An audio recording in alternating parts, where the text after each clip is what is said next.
Why would Russia sell a vast territory stretching across icy mountains and endless forests for the price of only 2 cents an acre? Why would the United States, still rebuilding after its Civil War, take on a land so cold, so distant, and so seemingly useless that many mocked it as a foolish purchase? And why, even today, does Alaska remain a place where American and Russian interests quietly meet, sometimes in cooperation, often in wary tension? The answer lies in the Alaska Purchase of 1867, a moment of diplomacy that shaped the future of both nations. What began as a simple transaction between two governments has echoed through history, affecting wars, trade, exploration, and international relations for more than a century and a half. To understand the present and the weight carried by any summit involving American and Russian leaders with Alaska in the background, we must travel back to a time when the Russian Empire was weary, the United States was ambitious, and the future of the far north was uncertain. This is the history of the Alaska Purchase and the long, often tense relationship between the United States and Russia. In the early 19th century, Alaska was a remote outpost of the Russian Empire.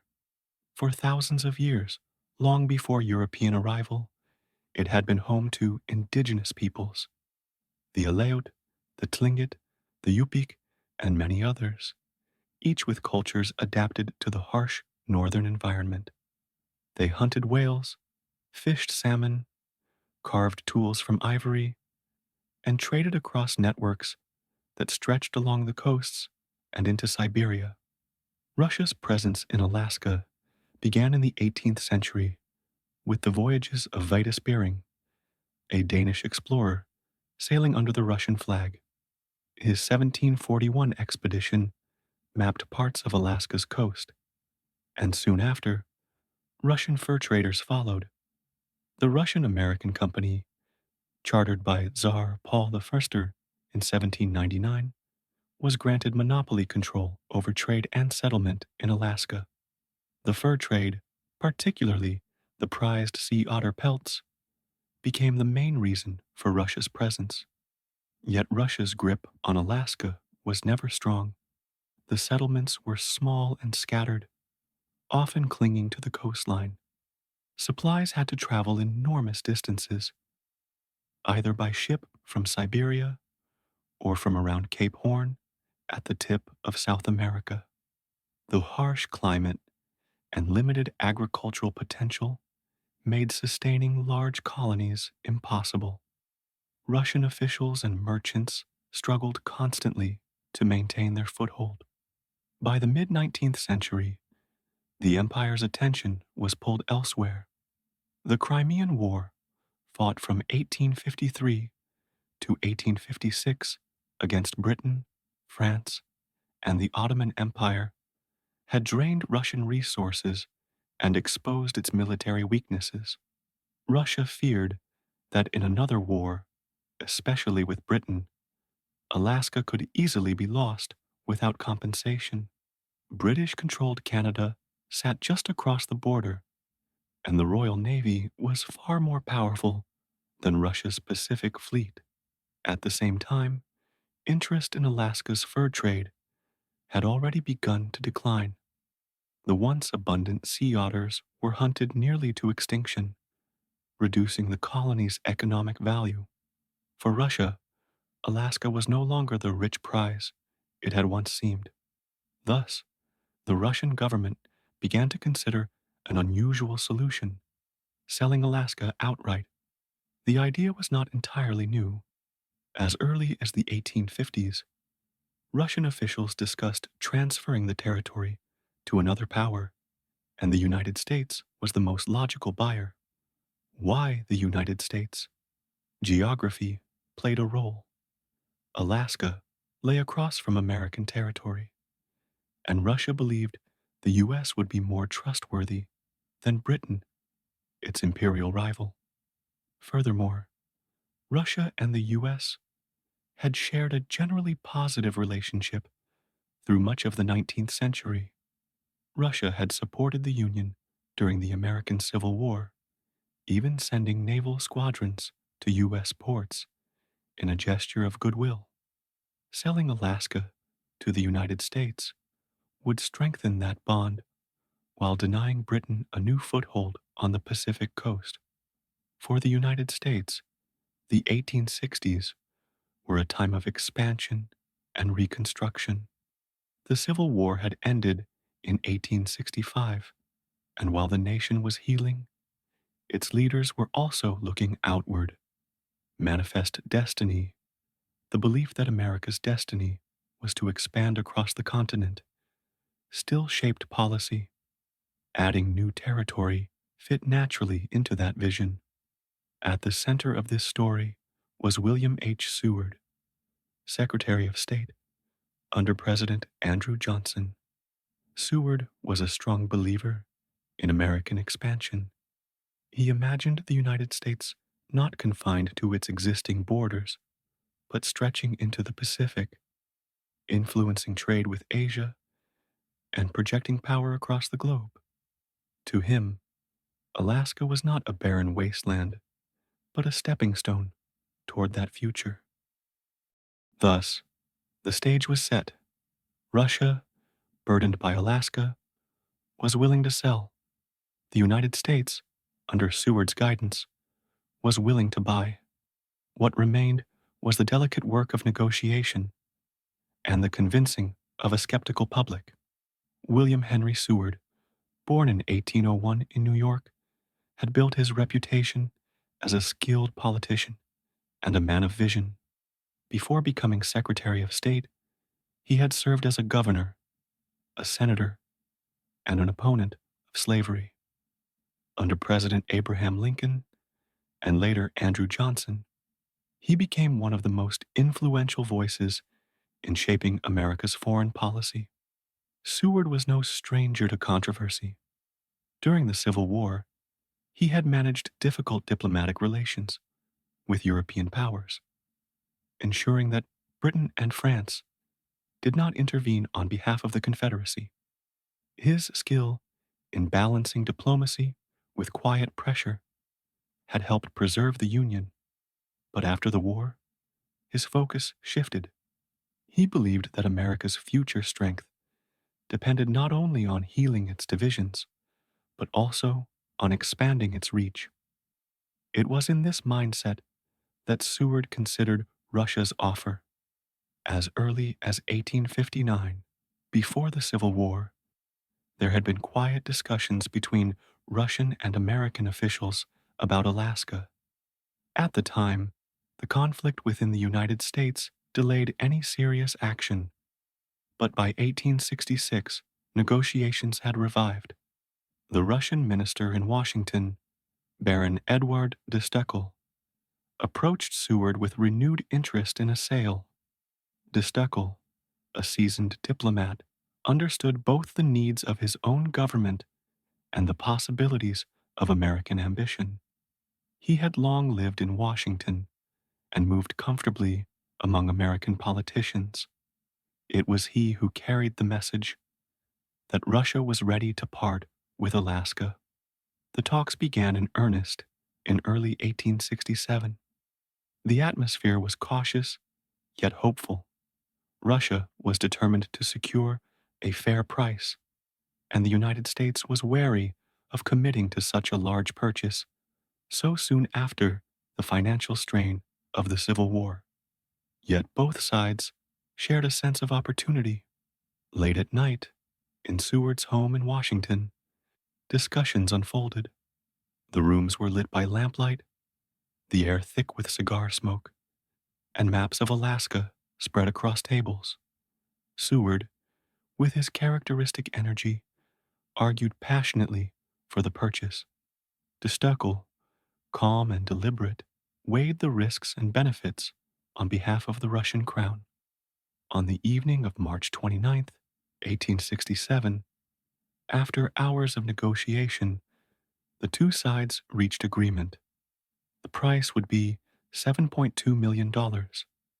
Adjusted for the size of the land, it amounted to roughly 2 cents per acre. To Seward, it was a bargain for territory larger than France, Spain, and Italy combined. To critics, it was absurdly wasteful. The next step was formal approval. On March 30th, 1867, in the early hours of the morning, the treaty was signed by Seward and de Steckel. The signatures confirmed the transfer of Alaska from the Russian Empire to the United States, pending Senate ratification. When news of the purchase became public, reactions were sharply divided. Supporters praised Seward's boldness and vision. Opponents mocked the decision, ridiculing Alaska as a frozen desert. Newspapers printed biting editorials, calling it Seward's Folly or Seward's Icebox.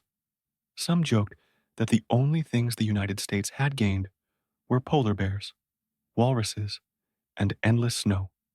Yet Seward held firm. He believed history would prove him right. His conviction was not based only on immediate economic value, but on strategic foresight. Alaska, he argued, would expand America's presence in the Pacific, opening trade routes and opportunities with Asia. It would also secure the nation against European rivals, ensuring that Britain could not extend its influence from Canada into the northern Pacific coast. The U.S. Senate debated the treaty, but the vote was ultimately decisive. On April 9th, 1867, the treaty was ratified by a margin of 37-2.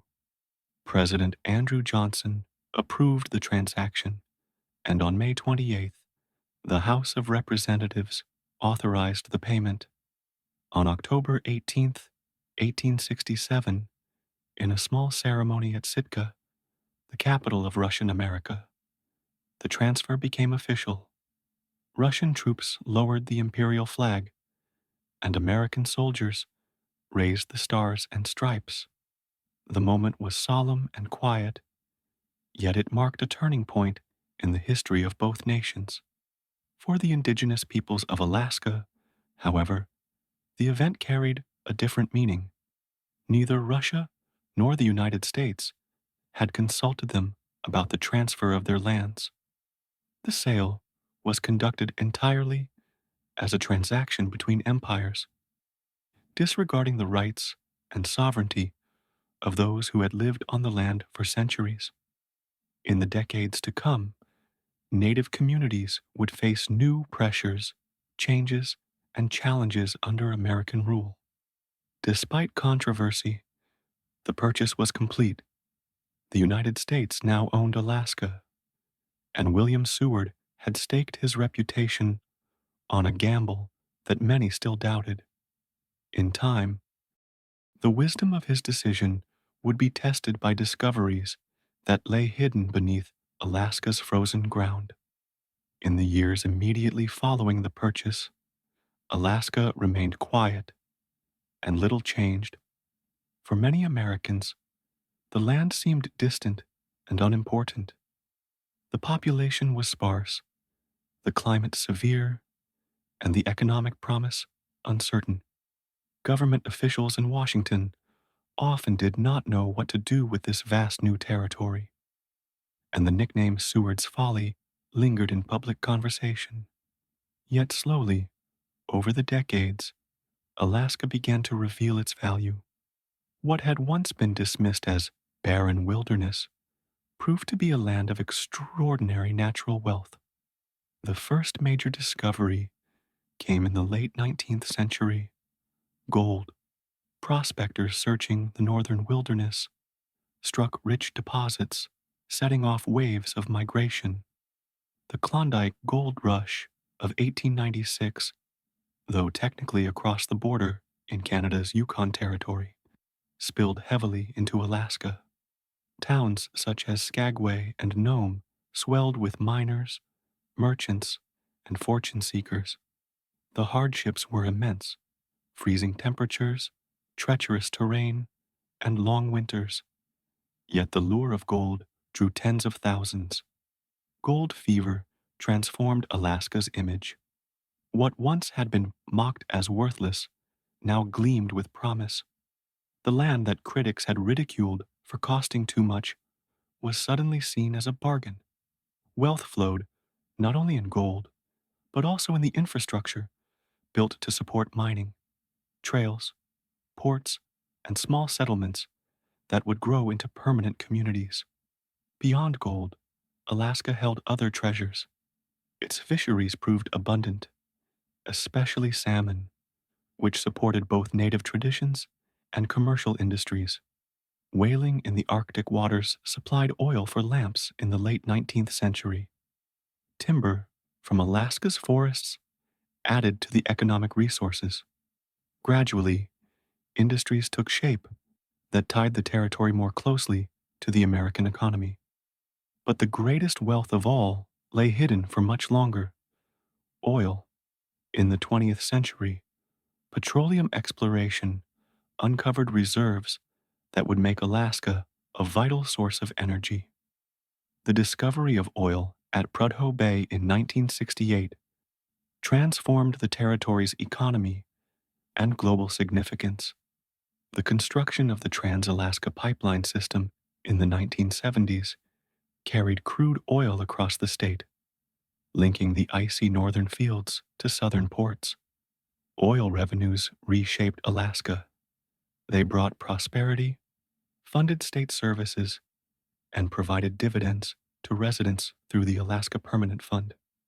They also tied the region into the complex geopolitics of global energy, where the resources of one territory could influence international markets and political strategies. Strategic importance was another dimension of Alaska's riches. Its location, so close to Russia across the narrow Bering Strait, made it invaluable in both World War II and the Cold War. During the Second World War, Alaska served as a base for defending the North Pacific. The Japanese occupation of the Aleutian Islands in 1942 highlighted its vulnerability and its strategic role. American forces used Alaska as a staging ground, building airfields and supply routes that would remain important long after the war. In the Cold War that followed, Alaska's value grew even greater. With the Soviet Union as America's main rival, the proximity of the two powers in the Arctic made Alaska a front line of defense. The distant early warning line, a chain of radar stations stretching across the Arctic, was designed to detect Soviet bombers. U.S. Air Force bases in Alaska became vital to monitoring the skies. Nuclear submarines patrolled beneath the Arctic ice, and both nations recognized that the frozen frontier could be a point of contact or conflict. Thus, the land once dismissed as useless became a linchpin in America's defense and strategy. The mocking term Seward's Folly faded, replaced by recognition of Seward's foresight. The gamble he had taken in 1867 had paid off in resources, wealth, and power. For the indigenous peoples of Alaska, however, this transformation was complex. The gold rush and later industries brought waves of settlers and disruptions to traditional ways of life. Native communities often faced displacement, loss of land, and cultural pressures. Over time, they organized to protect their rights, leading to major legal achievements such as the Alaska Native Claims Settlement Act of 1971. That law recognized native land claims and provided both land and financial compensation, marking a turning point in their struggle for recognition.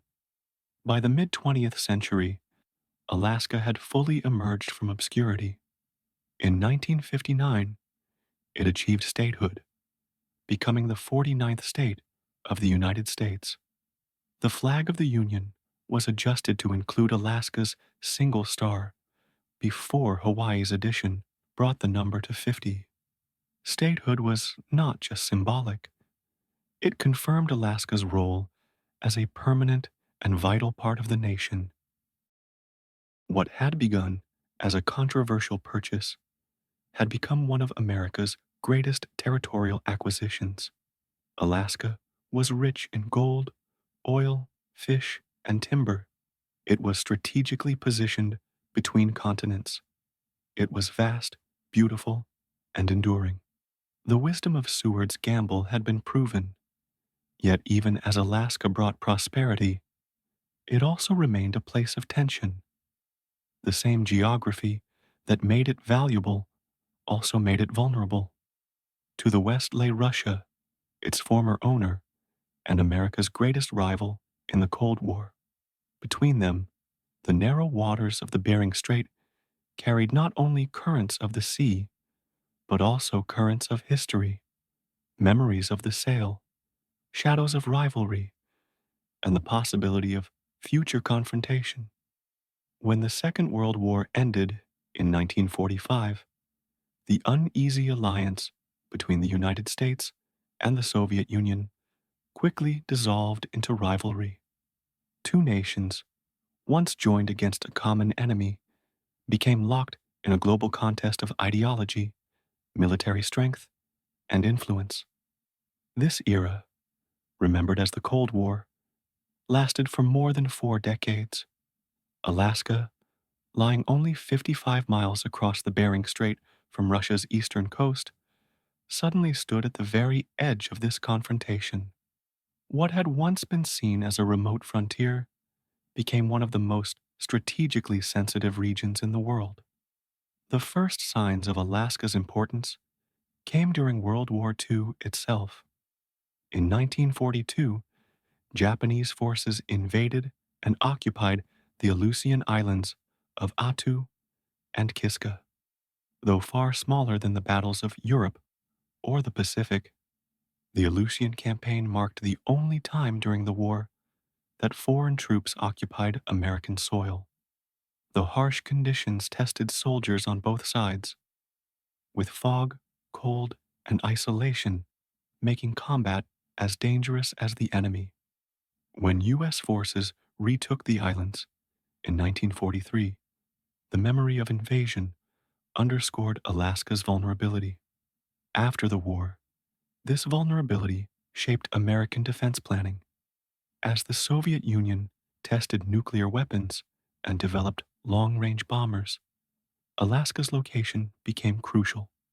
A direct route from Siberia to the continental United States passed over the Arctic, and Alaska was the first line of defense. The U.S. military expanded its presence dramatically. Airfields built during the war were modernized, and new bases were established. Elmendorf Air Force Base near Anchorage and Eielson Air Force Base near Fairbanks became central hubs. Strategic bombers were stationed there, ready to respond to any Soviet threat. Perhaps the most ambitious project was the creation of the Distant Early Warning Line, often called the DEW line. Beginning in the 1950s, a chain of radar stations stretched across Alaska, Canada, and Greenland. Their purpose was simple but urgent: to detect incoming Soviet bombers as early as possible, providing precious minutes of warning. Soldiers and technicians stationed at these isolated outposts lived in harsh conditions, surrounded by snow, silence, and the constant pressure of their mission. The Arctic seas also became active. U.S. submarines patrolled beneath the ice, tracking Soviet vessels, while Soviet submarines did the same. Each side watched the other carefully, knowing that a single miscalculation could trigger a crisis. Alaska was also a base for American nuclear deterrence. During the 1950s and 1960s, Strategic Air Command bombers, armed with nuclear weapons, operated from its runways, flying patrols that circled the Arctic skies. These missions, known as airborne alerts, placed crews in constant readiness, a reminder that the Cold War could turn hot at any moment. For the people of Alaska, the Cold War brought both opportunity and unease. Military spending created jobs and infrastructure, linking the territory more closely to the rest of the United States. Yet the presence of nuclear weapons and the awareness of proximity to the Soviet Union created an undercurrent of tension. In the event of conflict, Alaska would have been one of the first targets. The indigenous peoples of Alaska, many living in remote villages near the Arctic coast, also felt the effects. Some communities were relocated to make room for military bases or radar installations. Others saw their lands restricted or transformed by Cold War priorities. While some benefited from new jobs and facilities, many faced disruption to traditional ways of life. The Cuban Missile Crisis of 1962, though centered far from the Arctic, illustrated the stakes of this rivalry. As the United States and the Soviet Union confronted each other over nuclear weapons in Cuba, Alaska's bases stood at high alert. The crisis ended without war, but it reminded the world that geography and proximity gave Alaska a central role in global security.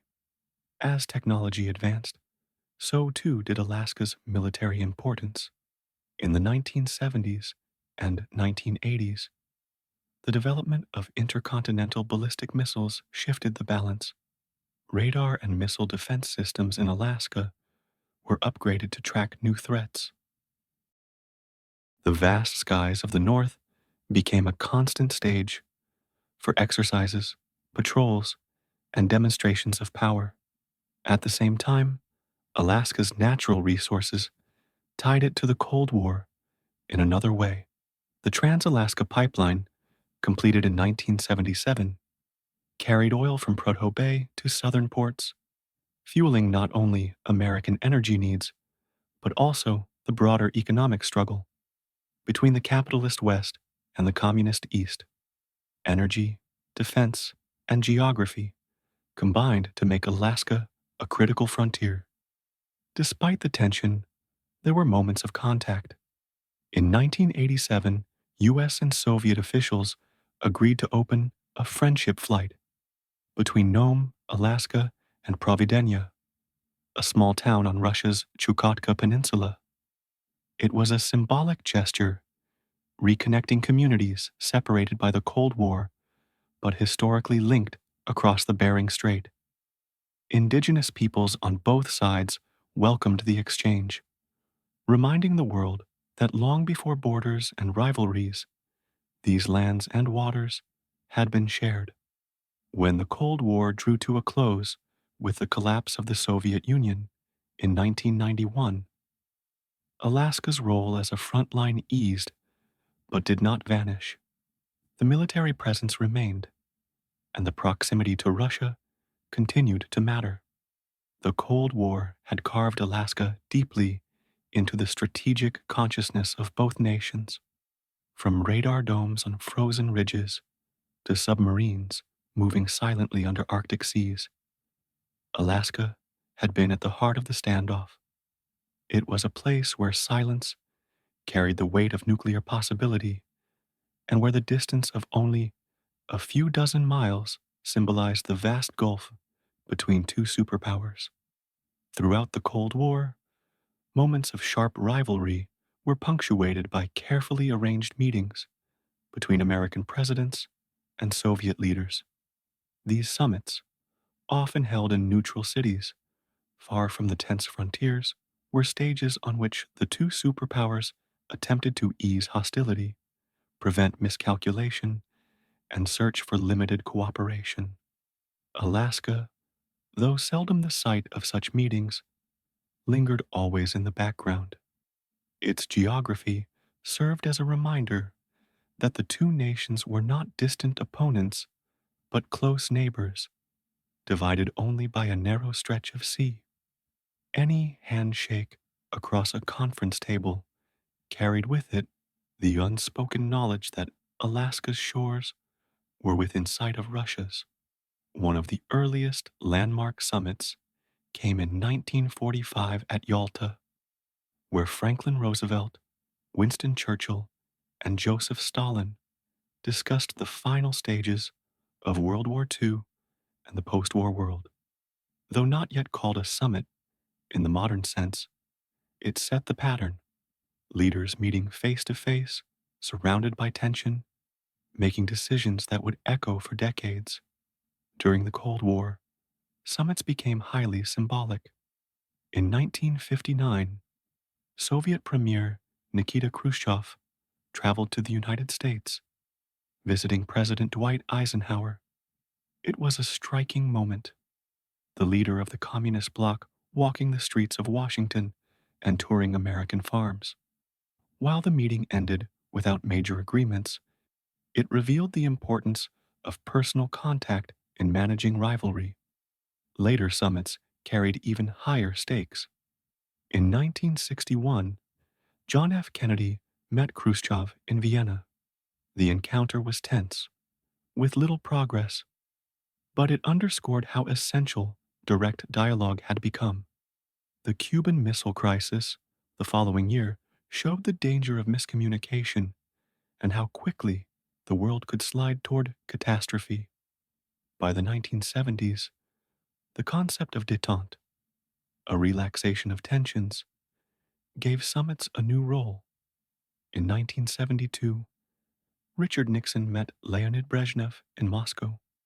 They signed the Strategic Arms Limitation Treaty, known as SALT I, placing limits on nuclear weapons for the first time. The image of the American president and the Soviet general secretary smiling together was a powerful contrast to the hostility of earlier years. Other summits followed: Gerald Ford in Helsinki, Jimmy Carter in Vienna, Ronald Reagan in Geneva, and Reykjavik. Each carried its own atmosphere, sometimes hopeful, sometimes confrontational. The 1986 Reykjavik summit between Reagan and Mikhail Gorbachev nearly resulted in a sweeping agreement to eliminate nuclear weapons. But the talks collapsed at the last moment over disagreements about missile defense. Still, the meeting showed how even in failure, summits could alter the direction of history. By the late 1980s, the tone had shifted further. Reagan and Gorbachev developed a surprising rapport, culminating in the 1987 signing of the Intermediate Range Nuclear Forces Treaty in Washington. The images of the two leaders signing documents, exchanging pens, and speaking of peace marked a turning point. When the Soviet Union dissolved in 1991, the summits did not end. They simply changed character. Instead of confrontation, they often focused on cooperation. American presidents from George H.W. Bush to Bill Clinton, George W. Bush, and Barack Obama met with Russian leaders to discuss arms control, trade, and security. Yet beneath the polite words, mistrust often lingered. Alaska remained symbolically present in these relationships. It was, after all, the physical reminder that the United States and Russia were bound by geography. At times, leaders looked across the Bering Strait and spoke of building bridges, whether literal or metaphorical. In 1988, Soviet and American citizens even held symbolic handshakes across the international date line, connecting the two continents for a moment of goodwill. Yet in more recent years, tensions resurfaced. Rivalries over Ukraine, Syria, cybersecurity, and political interference strained relations. Meetings between presidents continued, but the tone shifted back toward caution and suspicion. In this context, the very mention of an Alaska summit between Russian and American leaders carries echoes of the past. It recalls the 1867 purchase, the Cold War confrontations, and the long line of summits where words sought to ease rivalry but never erased it completely. To speak of Alaska in diplomacy is to speak of history itself, the ambitions of Seward, the mockery of Seward's folly, the gold rushes, the oil fields, the Cold War radar domes, and the summits of cautious dialogue. Each layer of history rests atop the others, shaping the present moment. As we look at modern headlines, it is important to remember that every handshake, every exchange of words stands on the foundation of centuries. Alaska is not only a state of the United States, it is a symbol of the ongoing relationship between two great powers. Its mountains, rivers, and icy seas remind us that geography endures even as politics change. From the quiet negotiations of 1867 to the tense summits of the Cold War and the careful diplomacy of today, the story of Alaska binds together the United States and Russia. What was once a disputed outpost became a land of riches, a front line of defense, and a symbol of rivalry and cooperation alike. William Seward's gamble, ridiculed in its day, proved wise beyond measure. The land purchased for 2 cents an acre became a cornerstone of American strength. Yet it also became a reminder that history is never free of tension. The same narrow strait that separates Alaska from Russia carries centuries of memory. As we reflect on the Alaska Purchase and the long story of U.S. Russia relations, we see a lesson in patience and perspective. The present is always built on the past. The summits of today are shaped by the treaties of yesterday, and the frozen silence of Alaska's wilderness holds within it the echoes of empires, wars, and fragile peace. And so, as the northern lights sweep across the dark skies of the Arctic, we allow the long arc of history to quiet our minds. The winds over the mountains whisper of past struggles and future hopes. The seas between continents remind us that neighbors can be rivals, but also partners. And in this stillness, we close our eyes, drifting gently into rest, carried by the calm of history's enduring story.